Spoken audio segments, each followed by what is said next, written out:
World-leading neuroscientists have launched an ambitious project to answer one of the greatest mysteries of all time: how the brain decides what to do.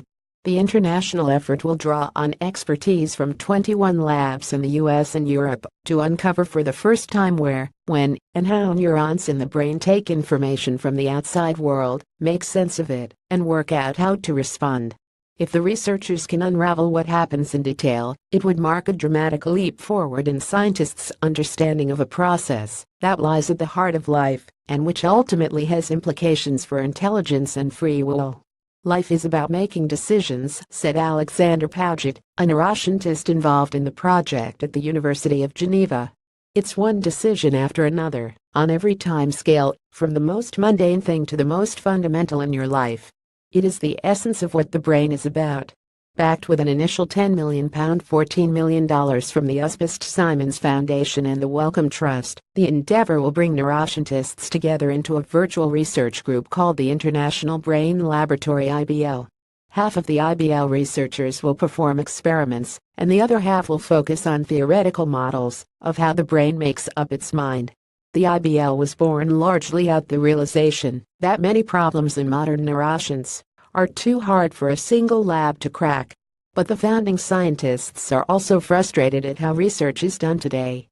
While many neuroscientists work on the same problems, labs differ in the experiments and data analyses they run, often making it impossible to compare results across labs and build up a confident picture of what is really happening in the brain. It happens all the time that we read a paper that gets different results from us, and we won't know if it's for deep scientific reasons or because there are small differences in the way the science is carried out, said Ann Churchland, a neuroscientist involved in the project at Cold Spring Harbor Lab in New York. At the moment, each lab has its own way of doing things. The IBL hopes to overcome these flaws. Scientists on the project will work on exactly the same problems in precisely the same way. Animal experiments, for example, will use one strain of mouse, and all will be trained, tested and scored in the same way. It is an obvious strategy, but not a common one in science. In any lab, there is a constant urge to tweak experiments to make them better. Ultimately, the reason it's worth addressing is in the proverb "alone we go fast, together we go far," said Churchland. The IBL's results will be analyzed with the same software and shared with other members immediately. The openness mirrors the way physicists work at CERN, the particle physics laboratory near Geneva, that is home to the Large Hadron Collider. For now, the IBL team includes researchers from UCL, Princeton, Stanford, Columbia, École Normale Paris, and the Champalimaud Center in Lisbon, but over the 10 to 15-year project, more scientists are expected to join. A brainbow simulation of pyramidal cells in the cerebral cortex. Photograph Herman Kuntz and Michael Hauser. University College London. Decision-making is a field in itself, so IBL researchers will focus on simple, so-called perceptual decisions, those that involve responding to sights or sounds. For example, in one standard test, scientists will record how neurons fire in mice as they watch faint dots appear on a screen, and spin a Lego wheel to indicate if the dots are on the left or the right. The mice make mistakes when the dots are faint, and it is these marginal calls that are most interesting to scientists.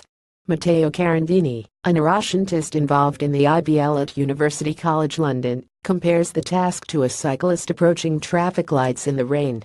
If the light is green, you go, and if it's red, you stop, but there's often uncertainty. Very often you see only a bit of red, you're not sure it's even a traffic light, but you need to make a decision. Modern neuroscience textbooks have only a coarse description of how perceptual decisions are made. When light from a traffic light hits the eye, the retina converts it into electrical impulses that are sent to the visual cortex. The image is interpreted, and at some point a decision is made, whether or not to fire neurons in the motor cortex and move in response. By recording from thousands of neurons throughout the mouse brain, IBL scientists hope to learn how and when neurons are pulled into the process. The IBL has not set its sights on explaining complex decisions which flat to rent, who to partner up with, who to vote for. But it is a start. When it comes to human responses to the outside world, neuroscience cannot explain much beyond the knee-jerk response and ejaculation. What people often don't realize is that we have no clue how the brain works, said Carandini.